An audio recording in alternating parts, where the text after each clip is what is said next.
Cristo Jesus, pois Ele minha alma salvou. Também meus pecados tomou sobre si, na cruz quando me resgatou.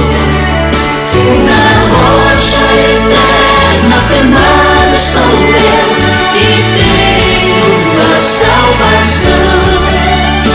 Me esconde Jesus, Cristo no alto do céu, velando-me com sua mão, velando-me com sua mão.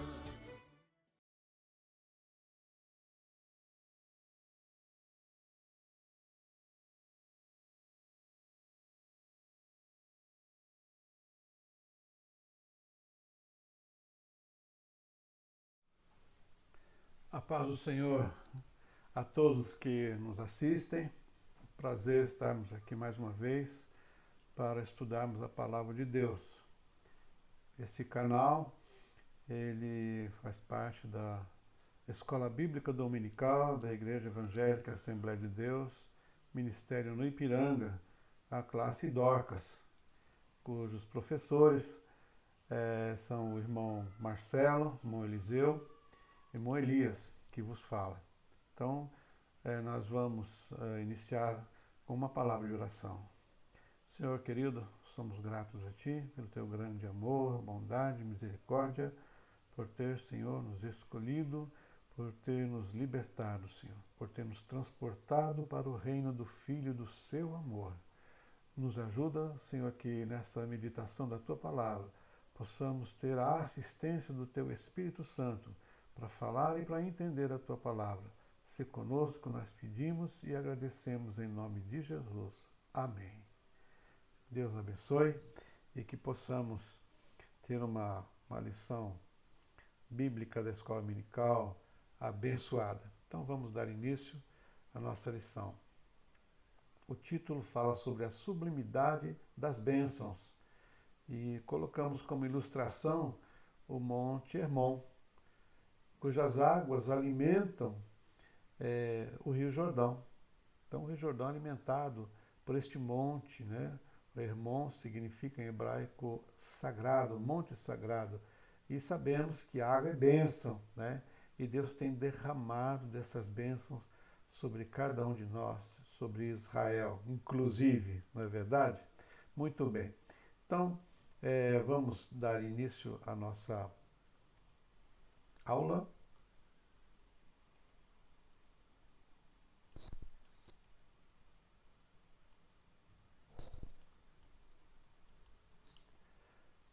Começando com o nosso texto áureo, né? Que diz assim: Bendito o Deus e Pai de nosso Senhor Jesus Cristo, o qual nos abençoou com todas as bênçãos espirituais nos lugares celestiais em Cristo. Efésios 1:3. E a verdade prática nos diz: Deus nos elegeu em Cristo antes da fundação do mundo para que desfrutássemos das bênçãos espirituais. E o texto bíblico está em Efésios, capítulo 1, verso 3, 4 e do 9 ao 14, que passaremos a ler então. Diz assim a palavra do Senhor: Bendito Deus e Pai de nosso Senhor Jesus Cristo, o qual nos abençoou com todas as bênçãos espirituais nos lugares celestiais em Cristo, como também nos elegeu nele antes da fundação do mundo, para que fôssemos santos e irrepreensíveis diante dele em amor, descobrindo-nos o mistério da sua vontade, segundo o seu beneplácito que propusera em si mesmo, de tornar a congregar em Cristo todas as coisas, na dispensação da plenitude dos tempos, tanto as que estão nos céus como as que estão na terra. Nele, digo, em quem também fomos feitos herança, havendo sido predestinados conforme o propósito daquele que faz todas as coisas, segundo o conselho da sua vontade, com o fim de sermos para louvor da sua glória, nós, os que primeiro esperamos em Cristo, em quem também vós estáis, depois que ouvistes a palavra da verdade, o evangelho da vossa salvação,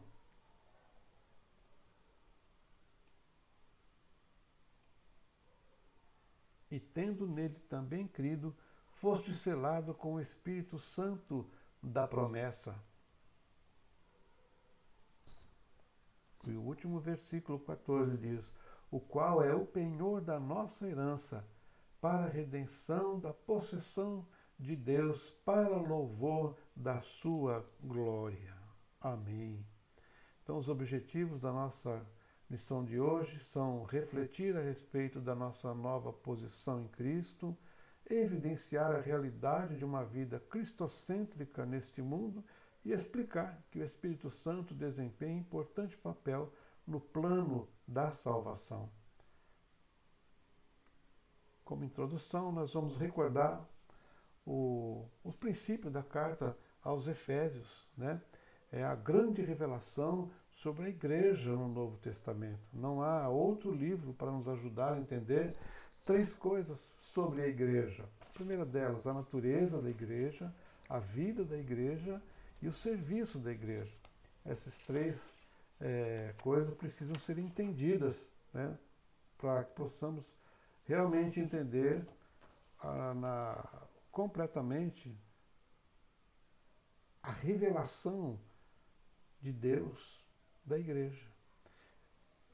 Se nós considerarmos o Novo Testamento como um edifício, né, como um palácio, como um templo, nós diríamos que os pilares, pelo menos 4 pilares de sustentação do Novo Testamento estão em 4 cartas escritas.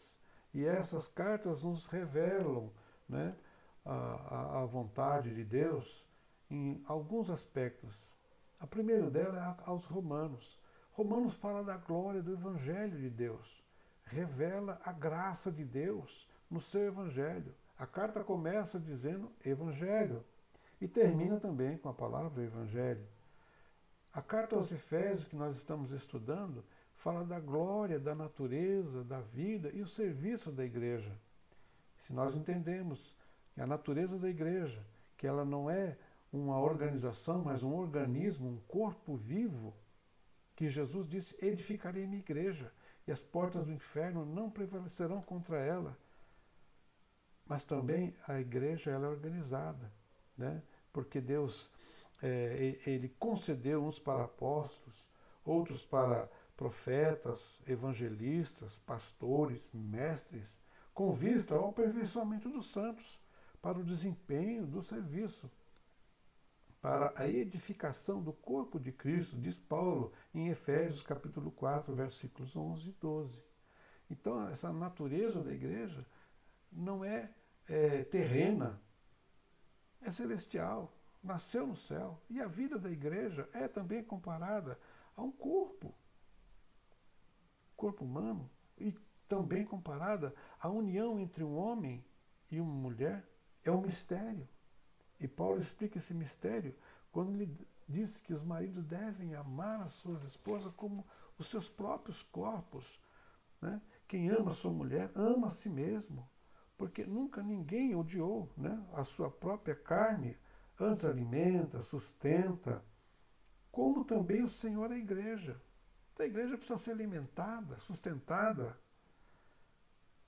porque somos membros do seu corpo, da sua carne e dos seus ossos. Isso é vida. E também o serviço da igreja.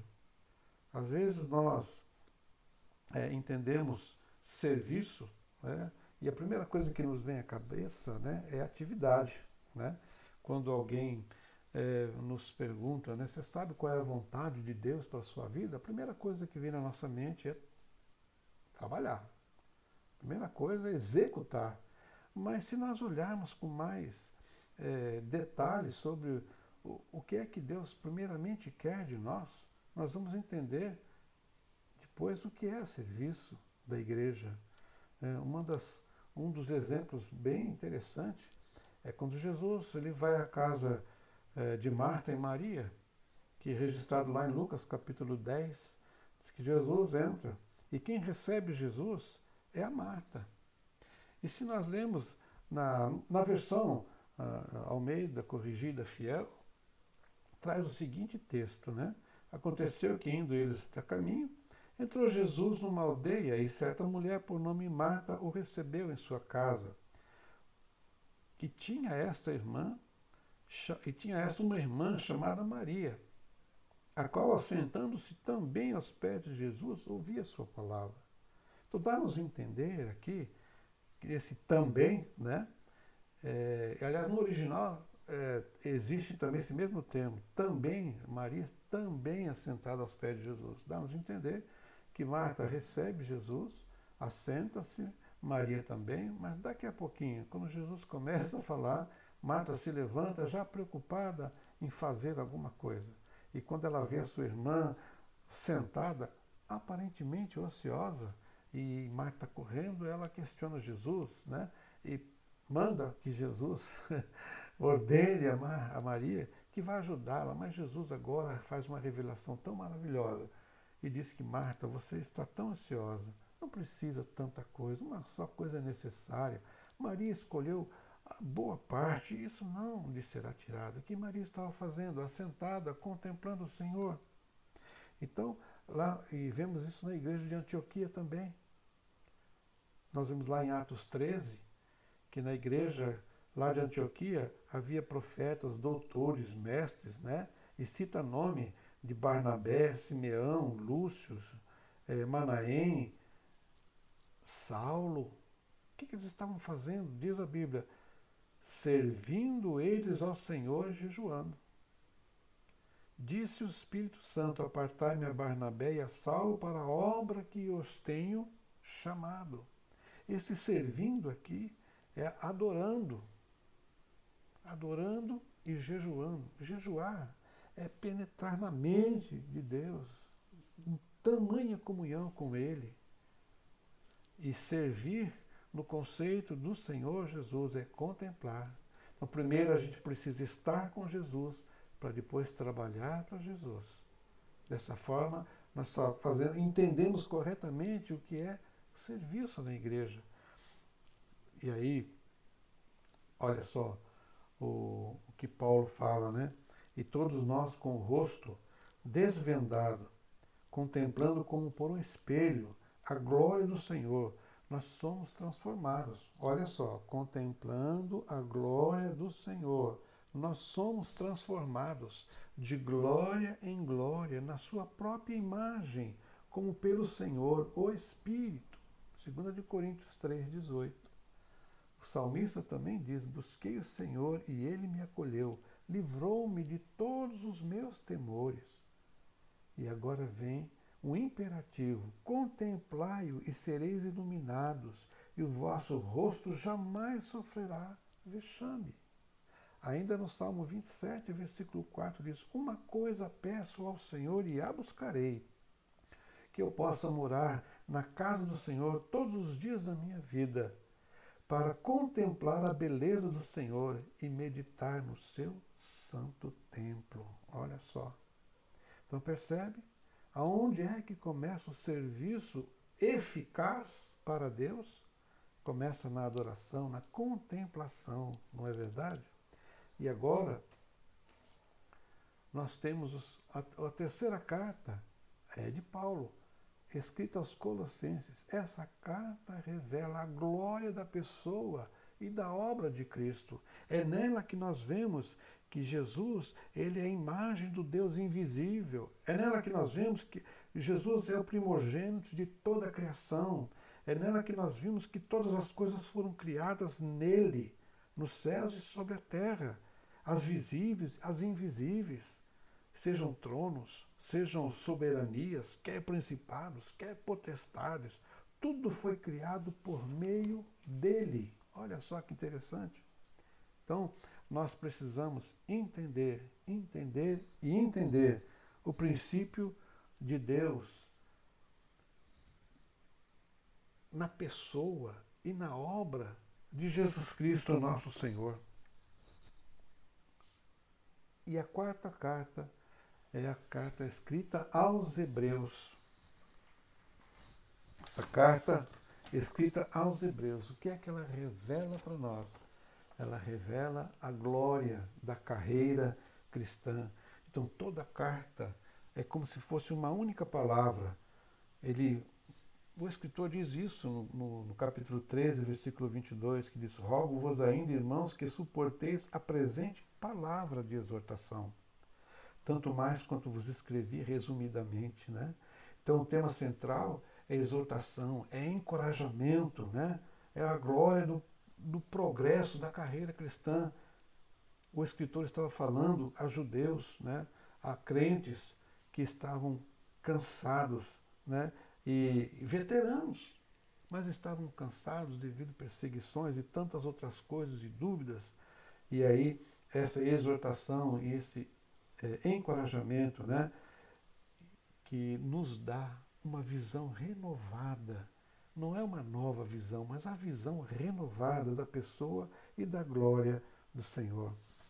Os hebreus estavam numa situação tão triste, né, de perseguição, de desânimo, e agora toda essa carta fala dessa glória da carreira cristã. E é claro que em todas as cartas, em toda a palavra de Deus, no todo o Novo Testamento, o centro é Jesus. Aliás, Deus proveu uma noiva para Jesus antes da fundação do mundo. Por isso que nos escolheu, porque Deus queria para o seu filho uma noiva, que é a igreja do Senhor, né? Muito bem. Nessa lição, então, nós vamos ver a grandeza, a excelência e a perfeição do projeto de Deus para conceder bênçãos espirituais aos seus escolhidos. Na primeira, no tópico primeiro, fala da nova posição em Cristo. Essa nova posição que nós já estudamos, né? Lá parece-me que na última lição do primeiro trimestre, né? Então, o item 1 dessa carta fala de doxologia, né? O que é doxologia? Uma palavra que vem do grego, né? Doxa quer dizer glória, e logia palavra, uma palavra de exaltação, uma palavra de glorificação. A doxologia existe nos ritos da Igreja Romana, né?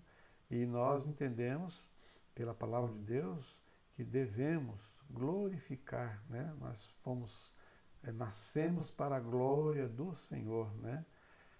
Mateus capítulo 6, versículo 13, Jesus ensinando os discípulos a orar, diz, terminando a oração: e não nos induz à tentação, mas livra-nos do mal, porque teu é o reino, o poder e a glória para sempre. Amém. Esse teu é o reino, o poder e a glória é uma doxologia, né? Uma exaltação a Deus, né? Romanos 11, 36 diz: porque dele, por ele, para ele são todas as coisas, glória, pois, a ele eternamente. Amém. Então nós vemos em Efésios 1:3 começa assim, né? No versículo 3, bendito Deus e Pai de nosso Senhor Jesus Cristo, o qual nos abençoou com todas as bênçãos espirituais nos lugares celestiais em Cristo. Interessante notar que do versículo 3 até o versículo 14 se constitui em uma única frase, não tem ponto, né? Todos esses versículos, se você olhar, não tem ponto, tem vírgula, ponto e vírgula, mas não tem ponto. Interessante isso, não é?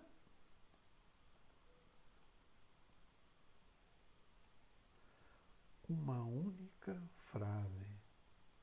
E agora, essa frase de adoração ao Senhor começa como bendito o Deus e termina com para louvor da sua glória.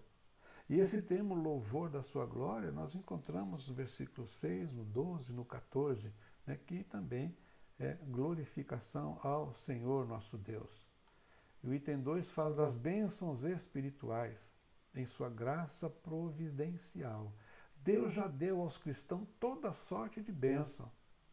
Nós lembramos do Salmo 23, né, no primeiro versículo diz: o Senhor é o meu pastor e nada me faltará. Eu já tenho tudo que eu preciso, eu não preciso de mais nada, né? Essa é a interpretação.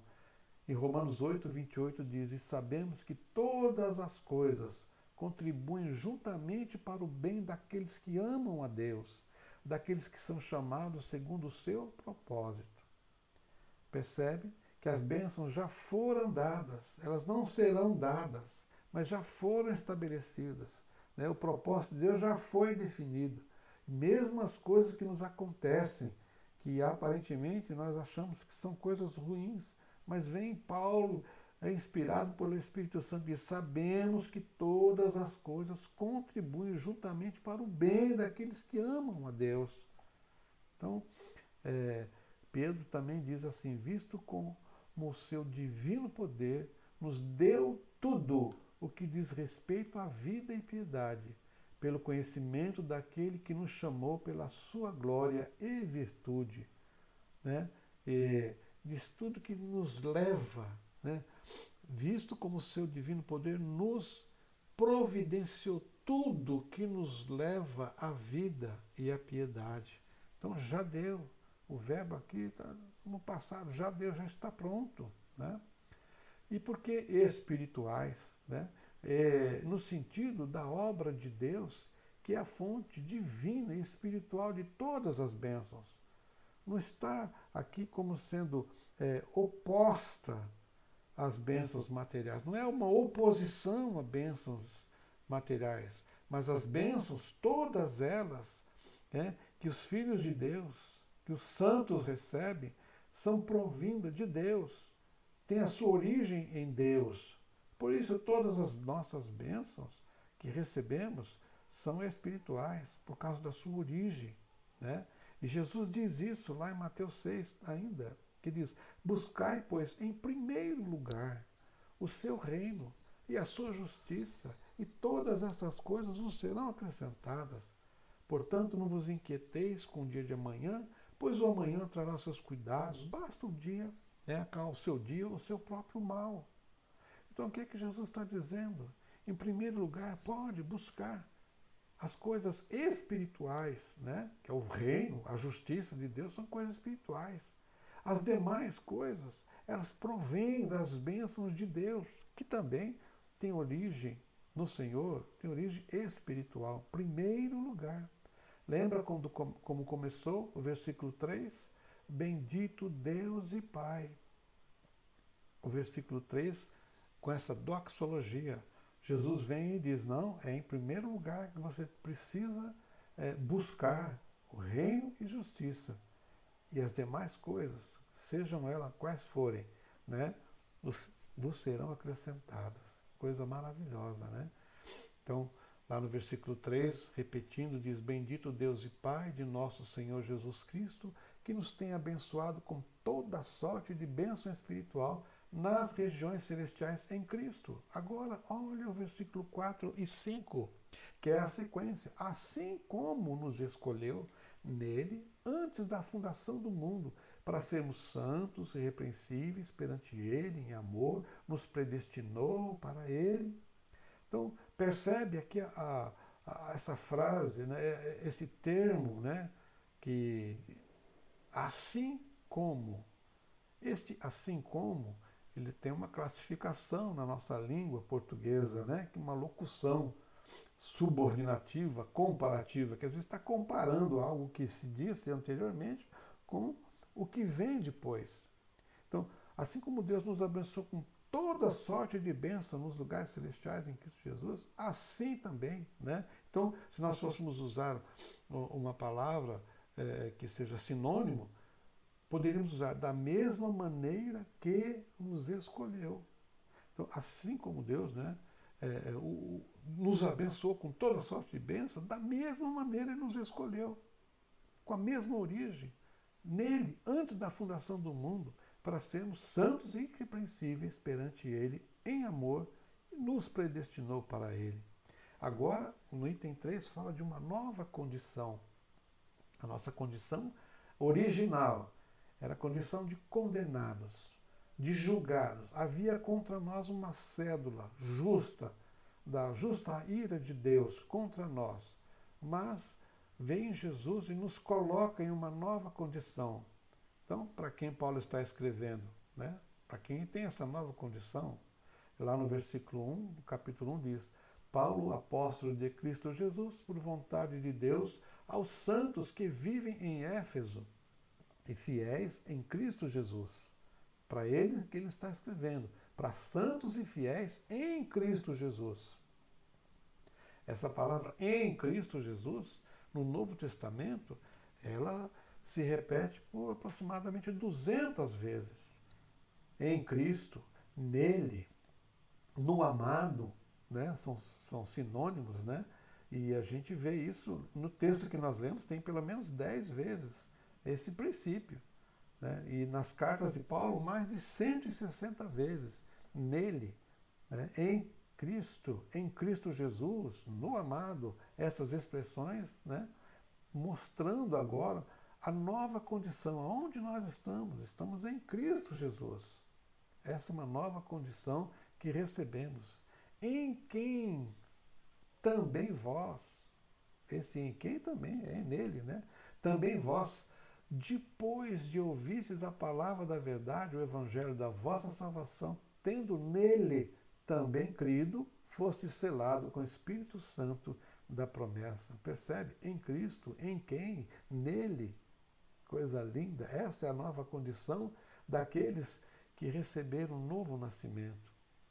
E no tópico 2, que coincide com o nosso objetivo, né? Uma vida cristocêntrica neste mundo, onde Jesus é o centro, ele é o principal. Né? Então, a revelação do mistério. O que é um mistério? Né? O mistério é uma verdade escondida no passado que agora foi revelada no Novo Testamento. Né? As determinações de Deus, os decretos de Deus que ele decretou e ainda estava escondido agora, é revelado. Não precisamos de nenhuma outra nova revelação. Tudo que nós precisamos já está revelado. Né? Deus já revelou aos seus profetas, aos seus apóstolos, e está escrito agora no Novo Testamento. Olha o que Paulo fala aos Coríntios. Mas falamos a sabedoria de Deus em mistério, outrora oculta, sabedoria oculta, né? A qual Deus preordenou desde a eternidade para a nossa glória. Determinou. Sabedoria essa que nenhum dos poderosos deste século conheceu. 1 Coríntios 2, versículo 7 e 8, a parte A do versículo. Muito bem. Ainda em Efésios 1, 9 e 10 diz: desvendando-nos o mistério da sua vontade, segundo o seu beneplácito.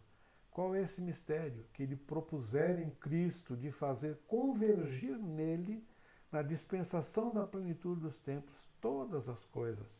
Interessante que aparece essa palavra beneplácito, né? O que é beneplácito? É uma expressão de consentimento, de abonação, de concordância. Essa palavra era usada no Império, né? Lá em Portugal, chamava-se beneplácito régio, que consistia em que os preceitos determinados pela Igreja Católica, destinada ao clero e aos fiéis católicos, para ter validade no território de Portugal e depois no Brasil, deveriam receber a aprovação expressa do monarca. Se não houvesse o beneplácito régio, aquelas determinações não valeriam. Então, e aqui, na palavra de Deus, no texto que nós lemos, é o beneplácito, né, é a expressa ordem, concordância de Deus. Então, desvendando-nos o mistério da sua vontade, segundo a sua expressa concordância que propuseram em Cristo, de fazer convergir nele, na dispensação da plenitude dos tempos, todas as coisas. Glória seja dada ao nome do Senhor. No item 2 fala a plenitude dos tempos. O que é plenitude dos tempos? Nós temos pelo menos em 2 momentos a plenitude do tempo e a plenitude dos tempos. Né? Tempo designado por Deus, quando todas as coisas designadas por Ele, elas forem cumpridas. Quando chegou o tempo em que Deus diz, quando acontecer isso, completa-se o tempo de Deus. Gálatas 4:4 diz: vindo, porém, a plenitude do tempo, Deus enviou seu Filho, nascido de mulher, nascido sob a lei, para resgatar os que estavam sob a lei, a fim de que recebêssemos a adoção de filhos. Então, nós lemos que o mundo jazia em trevas, as pessoas estavam em trevas, chegou num ponto que todos estavam mergulhados em trevas, então nasceu Jesus, a luz do mundo, né? E quando Jesus vem, então é um marco da plenitude do tempo de Deus. Mas tem um outro marco ainda, que é o final da história, quando Deus reunirá os cristãos do reino milenar. Olha só, e vi descer do céu um anjo que tinha a chave do abismo e uma grande cadeia na sua mão. Ele prendeu o dragão, a antiga serpente que é o diabo, e Satanás, e o amarrou por 1000 anos. Apocalipse 20, versículo 1 e 2. Começa então a plenitude dos tempos. Diz Apocalipse 26. Bem-aventurado o santo é aquele que tem parte na primeira ressurreição. Sobre estes não tem poder a segunda morte, mas serão sacerdotes de Deus e de Cristo e reinarão com ele 1000 anos. Plenitude dos tempos. Depois disso, Deus então reunirá todas as coisas com ele mesmo. Na eternidade, o novo céu e a nova terra serão então inaugurados, serão criados, né? E no item 3 fala do louvor da sua glória. Uma vida cristocêntrica nesse mundo, para louvor da sua glória. A glória de Deus é o supremo propósito da redenção. Regozijemo-nos, alegremo-nos e demos-lhe glória, porque vindas são as bodas do Cordeiro, e já a sua esposa se aprontou, ou se ataviou, em outra versão, Apocalipse 19, 7. Queridas, a glória de Deus, esse propósito da redenção, nasceu antes da fundação do mundo, como já dissemos. Antes da fundação do mundo, Deus preparou para o seu filho uma noiva, uma esposa. E agora, para o louvor da sua glória. E no final, né, do tempo, do sistema de coisa, haverá regozijo e alegria e glória, porque é vinda as bodas do Cordeiro. Efésios 5, 25 e 27 fala daquele mistério que falamos na introdução. Maridos, amai vossa mulher, como também Cristo amou a igreja, a si mesmo se entregou por ela, para que a santificasse, tendo-a purificado por meio da lavagem da água pela palavra, para apresentar a si mesmo igreja gloriosa, sem mácula, nem ruga, nem coisa semelhante, porém santa e sem defeito, para o louvor da glória de Deus. Para o louvor da glória de Deus não pode ter mácula, não pode ter ruga, nem coisa semelhante à ruga, mas tem que ser santa e sem defeito. A igreja do Senhor está se ataviando, está se preparando para encontrar com seu esposo, Jesus Cristo, nosso Senhor. Louvado seja Deus. No tópico 3, né, o Espírito Santo é o penhor da nossa herança. O que é penhor, né, da nossa herança? O que significa o selo do Espírito Santo que nós temos?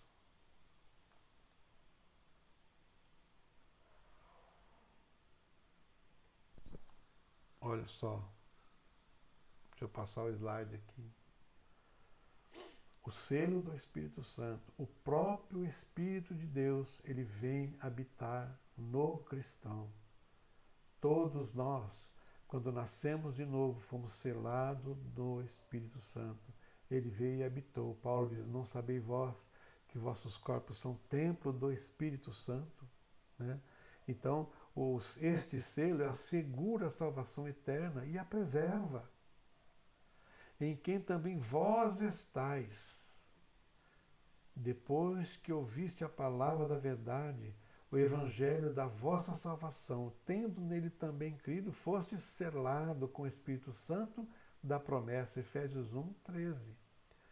E em 2 de Coríntios 1, 21 diz assim: mas aquele que nos confirma convosco em Cristo e nos ungiu é Deus, que também nos selou e nos deu o penhor do Espírito em nosso coração. Então, o penhor tem o mesmo valor, né? Selo é uma marca oficial de identificação e tem pelo menos 4 verdades sobre ele. Primeiro, fala de segurança. Mateus 27 fala que selaram aquela pedra. Quando sepultaram Jesus, a pedra foi selada, né, para que ninguém abrisse. Mas vem lá o anjo do Senhor e quebra este selo, porque Jesus ressuscitou. Fala de autenticidade também, né? Lá em 1 Reis 21, 6 a 8. Depois você pode ler. Fala de domínio, em Jeremias 32, 10. E fala de autoridade, Esther 8, de 8 a 12. Essa autenticidade de 1 Reis fala de Jezabel, né? Ela escreve uma carta, mas ela usa o anel de Acabe. Então quem lê a carta, ela tinha autenticidade. Não, tá selada, então ela tem valor, né? Domínio também fala sobre selo de compra e autoridade de Esther, né? Quando também é usado o selo. Então percebe, depois você lê essas referências, né? E é o penhor da nossa herança. Já falamos, penhor significa que tem o mesmo valor, algo que tem o mesmo, que garante o valor do principal, não é? Tem a garantia que tem o mesmo valor do bem. O Espírito Santo é dado como garantia da herança do cristão em glória. Então, quando nós somos selados, Deus colocou em nós um penhor, que tem essa garantia da nossa salvação. Olha só, porque também nós, os que estamos nesse tabernáculo, gememos carregados, não porque queremos ser despidos, mas revestidos, para que o mortal seja absorvido pela vida. Ora, quem para isso mesmo nos preparou foi Deus, o qual nos deu também o penhor do Espírito, escrevendo aos Coríntios, segunda carta 5, 4 e 5. Concluindo então a nossa lição, né? O texto que estudamos, ele descreveu o plano principal de Deus para a salvação. Se não vejamos, no passado, a eleição, vai do versículo 3 até a parte A do versículo 6. E no presente, a redenção, que é do versículo 6, a parte B, até o versículo 11. E no futuro, a herança, aleluia, versículos 12 a 14. Também temos algo muito interessante, como enfatizando a Trindade. O Pai, dos versículos 3 ao 6. O Filho, nós vemos atuando do versículo 7 ao 12. E o Espírito Santo, do versículo 13 ao versículo 14. Que Deus nos abençoe, queridas. Que o Senhor possa entrar na nossa vida cada vez mais, de uma forma tão especial, para que possamos entender a natureza, a vida e o serviço da igreja. Que Deus vos abençoe. Amém.